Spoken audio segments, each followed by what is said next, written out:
Hola, ¿qué tal? Muy buen día a todos nuestros seguidores de este podcast Punto de Reunión, Tu Zona Segura. Estamos en un episodio más, muy contentos de tener a un invitado de lujo el día de hoy que nos va a dar un contexto de algo que pues no estamos, estoy casi seguro, muy familiarizados, es algo muy nuevo y que pues en esta ocasión el conocimiento que nos va a traer nos va a poner también en contexto de lo que ha estado pasando en los últimos años y que de alguna manera nos concierne a todos.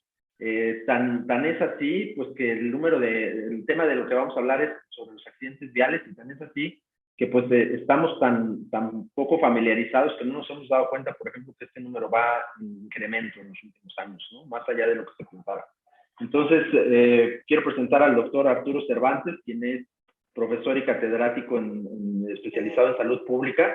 Él es egresado de Ciencias de la Salud en la Universidad de Anáhuac, en México. También es miembro de la Alianza para la Prevención de la Violencia de la Organización Mundial de la Salud, fundador y presidente de la Alianza Nacional para la Seguridad Vial, que es un grupo no gubernamental, es una ONG que trabaja para salvar vidas básicamente, enfocada en la prevención y en los tratamientos causados por traumatismos en accidentes de tránsito en México, mediante la promoción y la adopción de programas y políticas basadas en evidencia. Pero ¿quién mejor que él mismo para que nos dé un contexto de lo que hace, a qué se dedica, por qué está en este tema? Bienvenido, Arturo. Muchas gracias por estar con nosotros en Punto de Reunión, Tu Zona Segura. Gracias, Alonso. Gracias por invitarme a Punto de Reunión, Tu Zona Segura. Saludos a todos los que escuchan este podcast. Y bueno, celebrando las fiestas y deseándole a todos traslados y movilidad segura a donde quiera que vayan a estar en estas fechas de Navidad y de Año Nuevo. Y bueno, celebrar que el 9 de diciembre, Alonso, el dictamen de las Comisiones Unidas, tanto la de Zonas Metropolitanas y Movilidad como la Comisión de Estudios Legislativos, acaban de emitir un proyecto de decreto ya y su dictamen sobre la Ley General de Movilidad y Seguridad Vial, primera en nuestro país de esta categoría y de esta envergadura, esperando que esta ley se apruebe en la Cámara de Diputados próximamente y que México pueda avanzar para cumplir con las metas de la segunda década de acción para la seguridad vial 2021-2030, que fue proclamada por Naciones Unidas.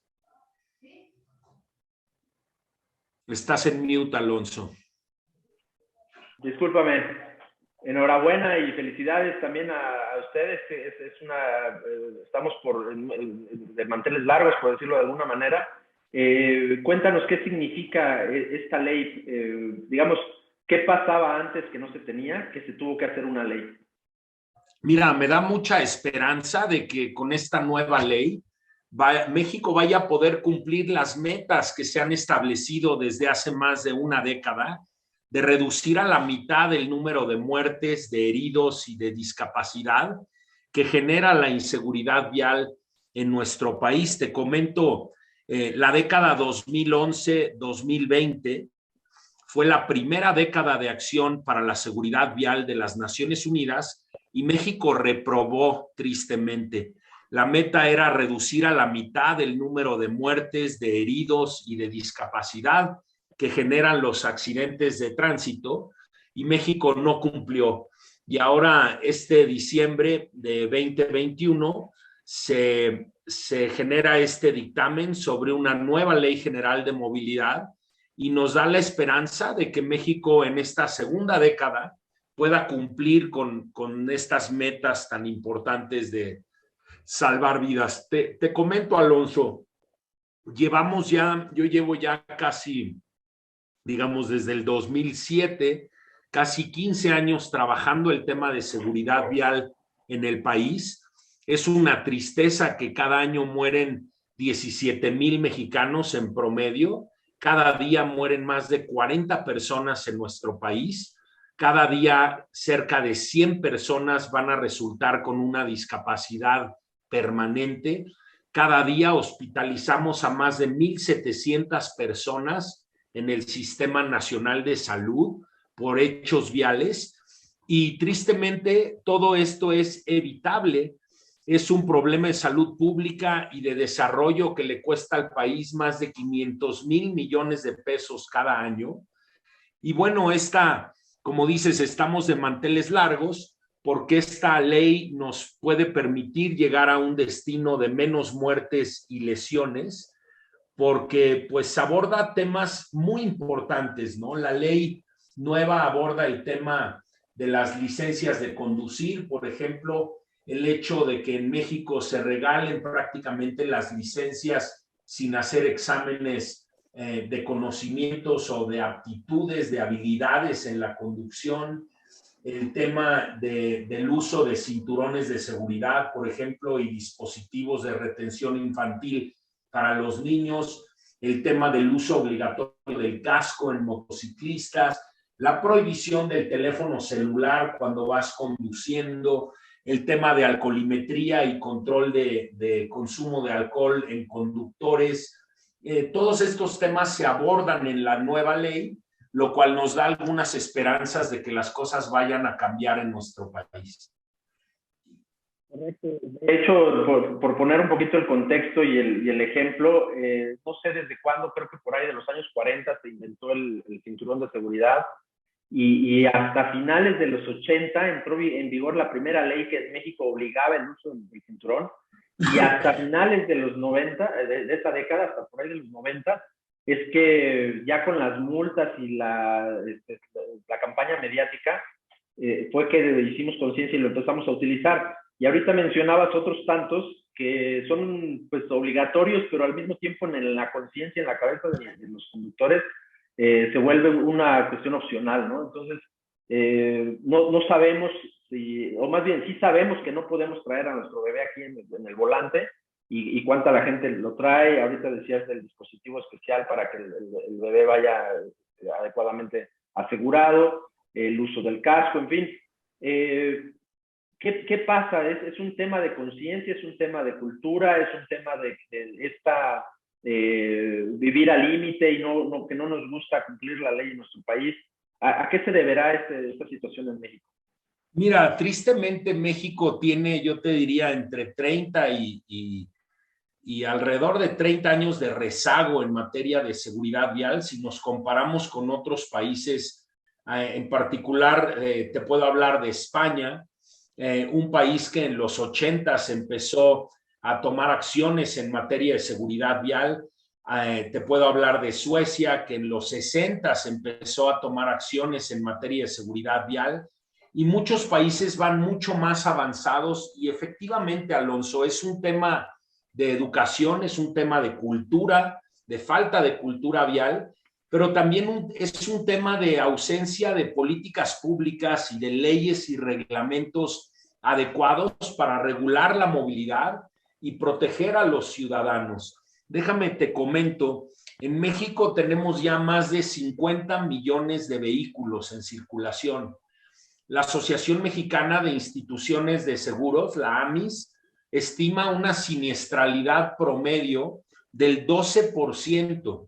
Esto quiere decir que cada año hay más de 6 millones de siniestros en nuestro país, de los cuales únicamente el INEGI reporta como 350,000.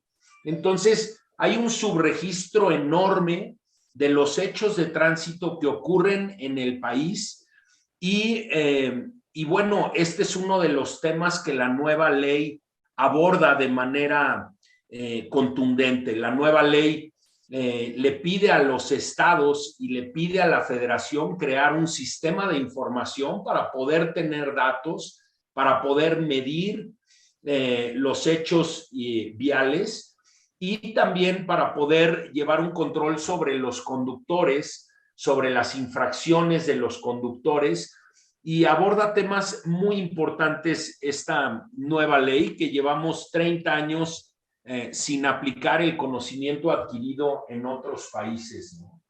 Déjame, te comento, esta ley por primera vez crea en el país un Sistema Nacional de Movilidad y Seguridad Vial, un sistema de información territorial y urbano, y con estos dos sistemas se debe de conducir una política nacional en la materia y se busca que esta ley tenga los mecanismos de coordinación para los tres órdenes de gobierno. La movilidad y la seguridad vial requieren una coordinación federal, estatal y municipal, y esto es algo que no ha sucedido en las últimas décadas en el país.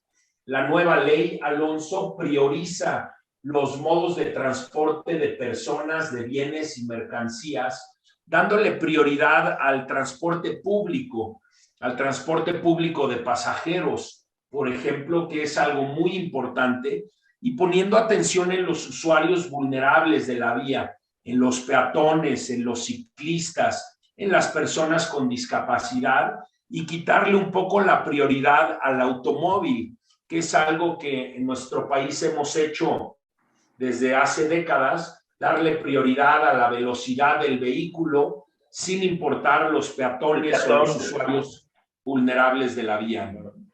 Claro, algunas ciudades, grandes ciudades, Puebla, Monterrey, Ciudad de México, han establecido pues otras condiciones para proteger al peatón, en donde pues sí tratan de que la cultura vaya más enfocada, pues el carril específico para bicicletas, no pisar la raya de cruce de peatones, en fin, detalles pequeños, pero el resto del país no es así, ¿estamos de acuerdo? Entonces, ¿hay alguna estadística sobre en qué segmento de automóviles es en donde hay más accidentes? Digamos, lo voy a dividir en estos grupos, no sé si están los correctos. Transporte público, transporte de carga, automóviles particulares y automóviles privados, ¿no? Digamos, vehículos privados que trabajan para empresas. ¿En dónde suceden más accidentes?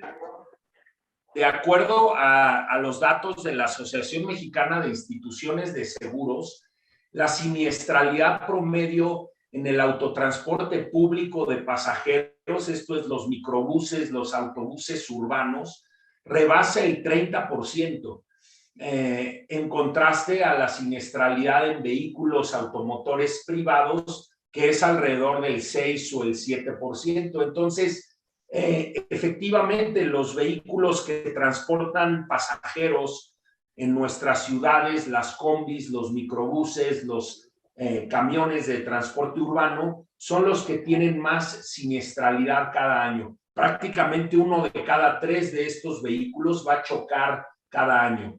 Pero en volumen, los automóviles particulares son los que más chocan porque hay mucho mayor número de estos vehículos. No hay más de estos vehículos. Sin embargo, la fatalidad se da más en un segmento que en otro, no contando el volumen, ¿no? Tratando de hacerlo equitativo para cada segmento. O sea, se tiene considerado que el transporte público, por ejemplo, es en donde hay más accidentes fatales.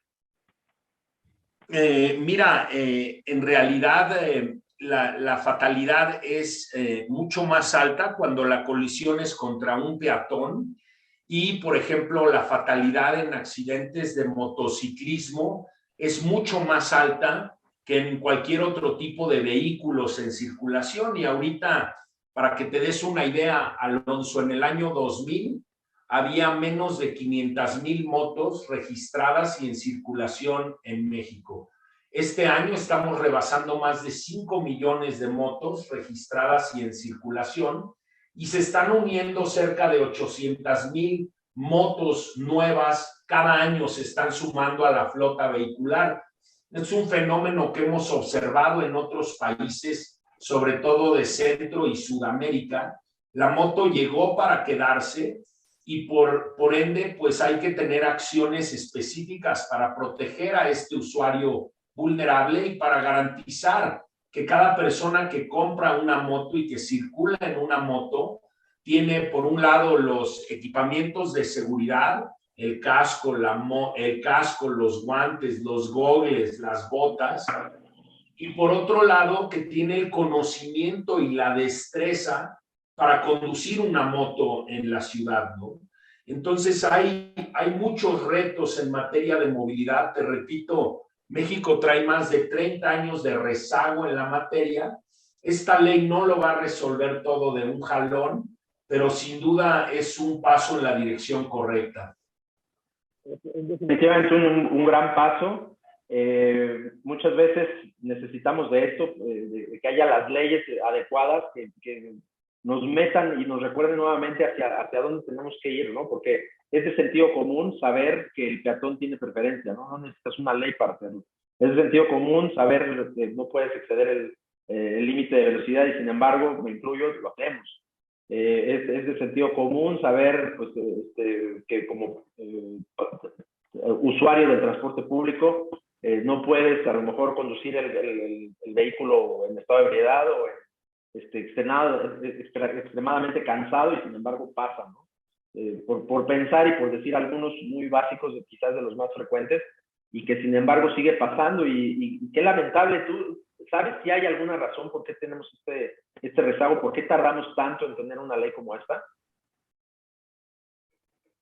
Mira, la sociedad civil desde el año 2015 se organizó para impulsar la creación de esta ley en el Congreso de la Unión y hemos tenido ya 4 o 5 iteraciones. La sociedad civil y los grupos académicos hemos estado presionando a la Cámara de Diputados, a los senadores, y lo que hicieron primero, que fue muy bueno, Alonso, en el 2020 hicieron unos cambios constitucionales muy, muy, muy importantes para poder tener esta ley. Cambiaron varios artículos de la Constitución, el artículo 4º, el artículo 73, el artículo 115 y el artículo 122 constitucional. Los tuvieron que cambiar para poder hacer del derecho a la movilidad en condiciones de seguridad vial un derecho constitucional mexicano que ya está plasmado en el artículo 4º constitucional. Después, nuestros representantes tuvieron que cambiar el artículo 73 para que puedan establecer esta ley general a la que se apeguen todos los estados y municipios. Y tuvieron que cambiar el artículo 115 constitucional para que puedan la ley federal obligar a los municipios a homologar sus leyes y sus reglamentos en materia de seguridad vial. De tal manera que estos cambios constitucionales fueron muy importantes y sentaron la base para poder expedir esta ley general de movilidad y seguridad vial.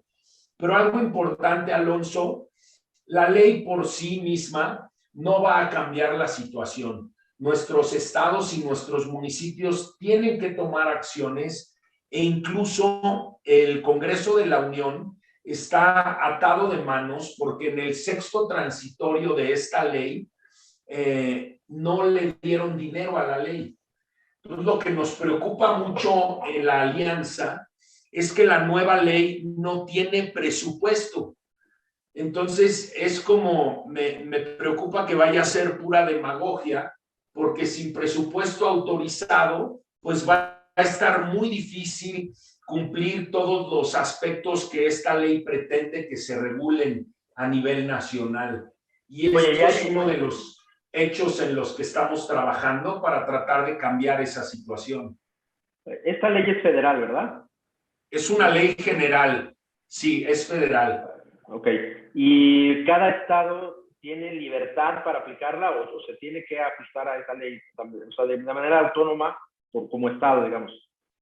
No, fíjate, cuando se hacen estos cambios constitucionales, el dictamen de la Ley General de Movilidad y Seguridad Vial pone explícitamente que en 180 días las entidades federativas tienen que aprobar las reformas necesarias para armonizar las leyes estatales a lo que dice la ley federal. Entonces, nivel superior, entonces tienen que armonizar a ese nivel superior, es como ajustarse a la Constitución. Tienen que llegar a este piso, digamos, todas las leyes estatales van a tener que cumplir los temas tan importantes que esta ley. Y además, esta ley se da a sí misma un plazo de 1 año a partir de su creación para que se pueda emitir la Estrategia Nacional de Movilidad y Seguridad Vial. Entonces viene el año 2022, va a ser un año clave porque todos los estados van a tener que armonizar sus leyes y reglamentos para hacerlos compatibles con esta ley general, y el sistema nacional que se crea va a tener un año para emitir una estrategia nacional. Y bueno, estos son temas muy favorables que se han hecho. Nos faltaría que en el año siguiente, el 2022, el Congreso de la Unión le dé recursos a este nuevo Sistema Nacional de Movilidad para que se puedan hacer realidad los cambios que esta ley propone. Déjame, te doy un ejemplo.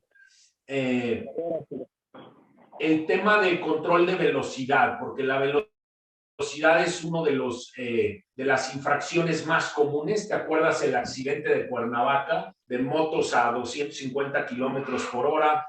O te vas al segundo piso del periférico y los vehículos van a 150 kilómetros por hora.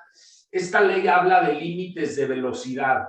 Ahora, para poder hacer efectivos estos controles, pues se tiene que usar tecnología, fotomultas, radares. Y entonces, si no tienes dinero para comprar radares y para poder emitir infracciones, pues difícilmente vas a poder controlar la velocidad en nuestras ciudades. Entonces, estas son algunas de las lagunas que la ley deja la impunidad. Por ejemplo, otro tema que la ley no resuelve es la impunidad vial.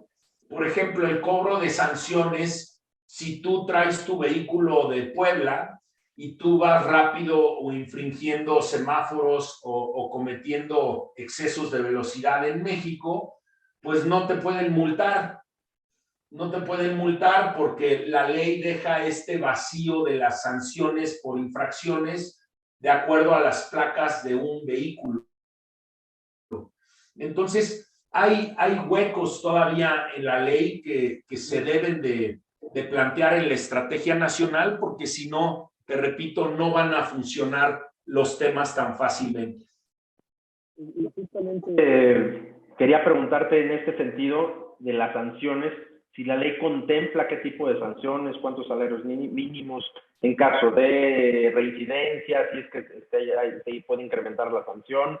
Hay, digamos, por un lado tengo esa pregunta, si hay sanciones, si la ley lo contempla, y por otro lado creo que ya me lo respondiste, ¿quién cobraría esas sanciones? ¿No? O sea, no existe, no está claro, entonces no se sabe, pues, a lo mejor de manera clara, sin tecnología, pues cómo poder, uno, determinar la pena, la multa, la infracción que cometiste, y en segundo lugar, pues poder ejecutar la sanción y cobrarla, ¿no? Entonces, si hay sanciones y cómo están determinadas, y por otro lado, cómo se cobran o no se cobran.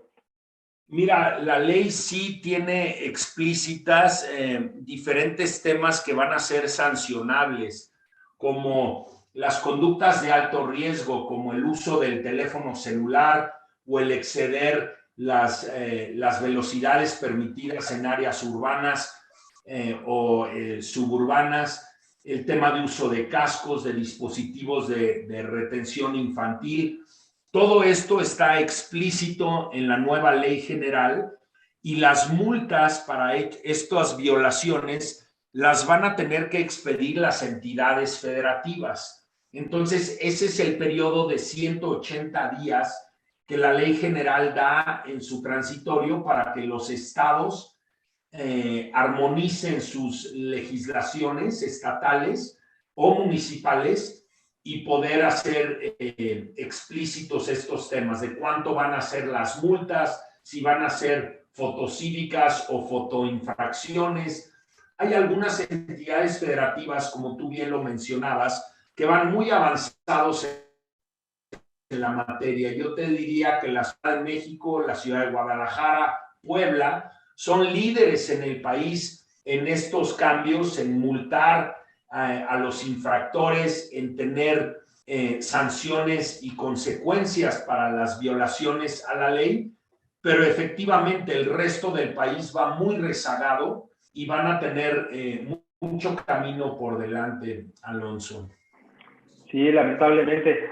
Porque entonces estoy entendiendo que sin recursos, digamos, del presupuesto federal y que sin una forma clara de cómo cobrar y cómo hacer válidas a través de un cobro esas sanciones, entonces pues están prácticamente sin recursos, como lo decías al principio.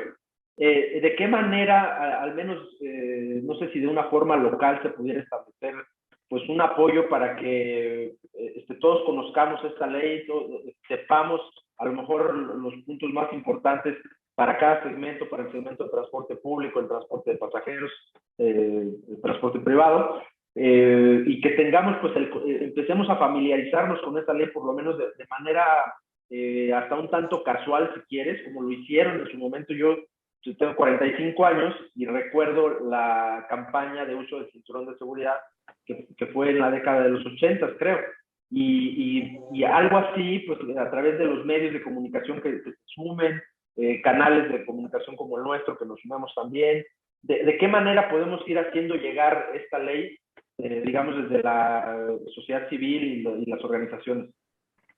Pues mire, esa es justo la tarea que estamos llevando a cabo en Anacevi y me da mucho gusto que Punto de Reunión, tu zona segura, esté ayudando a promover esto. Te voy a mandar algo de información, de infografías, y te voy a mandar el propio dictamen de la ley para que tú lo conozcas y lo difundas, pero de acuerdo al plan global, la seguridad vial es responsabilidad de todos, estimado Alonso. No es nada más una cuestión del gobierno. La sociedad civil, la academia, las empresas, el sector privado, todos somos corresponsables para tener una movilidad sustentable con seguridad vial y pues todos somos parte de este cambio cultural que requiere nuestro país para tener una movilidad segura y sustentable. Entonces, a pesar de que le achacamos esta responsabilidad en gobierno, debes de saber que el Plan Mundial establece con claridad que la responsabilidad de la seguridad vial nos toca a todos, ¿no? Al sector privado, a la sociedad civil, al gobierno, al sector académico, y somos todos los que tenemos que aplicar estas medidas y cambiar estas conductas y cambiar la cultura vial que lamentablemente en México es muy mala. Estoy seguro te vamos a seguir invitando, que a lo mejor vamos a hacer cápsulas, se me ocurre que podemos hacer cápsulas para dar a conocer a través de nuestras redes sociales, pues un poquito más en qué casos sí estás infringiendo la ley, en qué casos no. Y me gustaría irme ahora a un tema que también es un tanto desconocido para los que no estamos en la industria, que tiene que ver con el transporte público. Entiendo que hay una gran incidencia en carreteras, sobre todo hace apenas unas semanas estuvo el caso del accidente carretero con migrantes, y poquito antes de ese hubo otro de un conductor que se quedó dormido y se llevó a una familia. Ese tipo de accidentes y de prevención de accidentes y de sanciones en caso de que se haya infringido alguna ley, ¿también se contemplan en esta ley? Sí se contemplan de manera importante, te comento. Esta ley está alineada de alguna manera al Plan Mundial para el Decenio de Acción para la Seguridad Vial 2021-2030. Y el transporte público de pasajeros, el transporte multimodal, se vuelve un tema clave para reducir los hechos y las muertes. Ahora, debo de decirte algo. Más del 95% de todas las muertes y los hechos viales son en zonas urbanas y suburbanas. Esto es decir, solamente 1 de cada 20 hechos de tránsito y muertes son en carreteras. Y esto es algo importante a tomar en cuenta. Las acciones de mayor impacto van a ser aquellas que se tomen en las zonas urbanas y suburbanas. Pero esto no quiere decir que hay que desatender el tema de las carreteras. Y déjate, doy algunos ejemplos muy importantes que en esta ley se contienen y que tú estás tocando el tema del transporte público. te voy a comentar. El tema de los vehículos. En México, aunque parezca increíble, ninguna dependencia del Ejecutivo Federal o de los estados tiene la responsabilidad del tema de seguridad vehicular. De tal manera que, por ejemplo, el promedio de edad de la flota de transporte de carga es de más de 17 años. Entonces, los vehículos de carga en nuestro país que circulan en las carreteras son prácticamente, muchos de ellos, la gran mayoría, chatarra. Esto quiere decir que no tienen las tecnologías de bloqueo ABS, no tienen sistemas de control de estabilidad, son vehículos que carecen de las condiciones de seguridad vehicular y no hay en México una autoridad que haga inspección físico-mecánica para vigilar que los vehículos que circulan cumplen con las disposiciones mínimas para poder circular con carga. Esto es especialmente preocupante en los transportes, por ejemplo, en los dobles remolques. En México tampoco hay una ley que regule el tema de pesos y dimensiones y no hay en las carreteras sistemas tecnológicos para poder vigilar la violación de pesos y dimensiones. Y es por eso que tenemos los hechos de tránsito tan drásticos, digamos, en nuestras carreteras. Generalmente son vehículos viejos que no tienen las condiciones físico-mecánicas adecuadas para estar circulando y transportando pasajeros o mercancías, y estos vehículos muchas veces son culpables o son parte de la causalidad de los hechos de tránsito. Pero pues sabemos que hay soluciones, muchas de estas soluciones son tecnológicas. Por ejemplo, hay sistemas de control de pesos y dimensiones que sin necesidad de que se detenga un vehículo, tú puedes saber, nada más por tomarle una foto, el vehículo pasa a 80 kilómetros por hora y tú puedes saber cuánto pesa y si está excediendo el peso o la dimensión. Pero estos equipos se tendrían que instalar en las carreteras y luego tendría que haber un registro de vehículos y de conductores, cosa que no hay en el país todavía.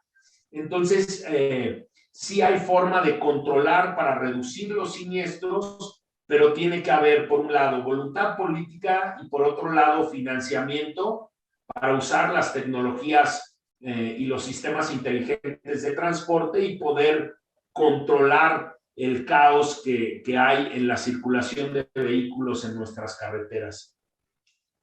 Bien, bien, Arturo. Y la aprobación para esta ley, desde que ustedes empezaron como agentes de la sociedad civil, organismos, academia, a hacer presión, más o menos ¿cuánto tiempo duró la aprobación de esta ley?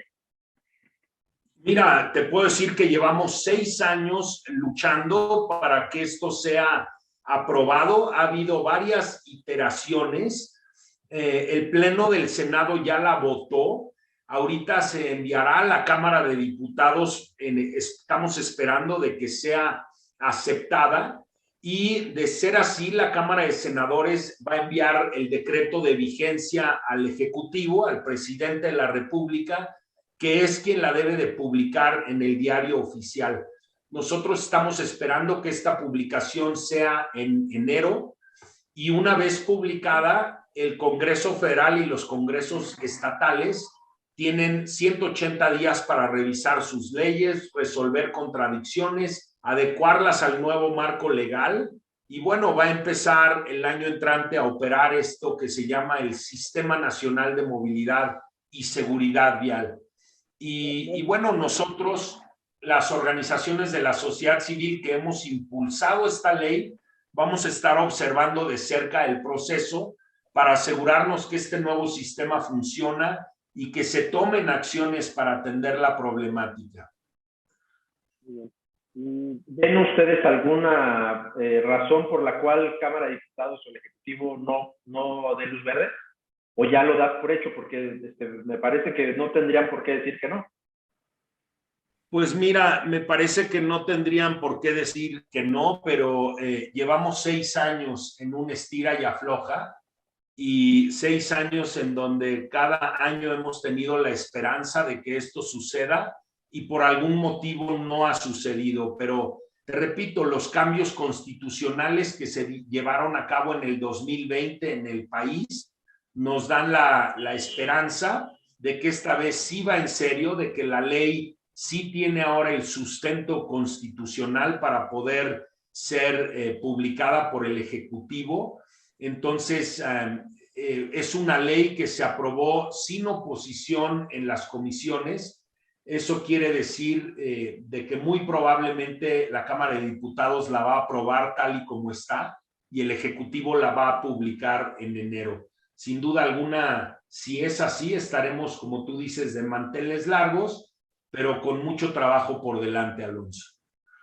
Con todo gusto estaremos en la mejor disposición, doctor Arturo, a que nos sumemos a dar a conocer, a observar el cumplimiento, a tratar de que, decía yo, muchas veces nos da flojera tomar cualquier libro. Bueno, si es de leyes nos da más flojera, ¿no? Entonces, ¿cómo le podemos hacer para que acerquemos a la ciudadanía el conocimiento de esta ley y de la mano con acciones muy puntuales sobre su cumplimiento y sobre el reconocimiento de lo que es sentido común, como te decía, ¿no? A veces no necesitaríamos ni siquiera que estuviera en una ley para saber que tenemos que hacer las cosas de manera correcta.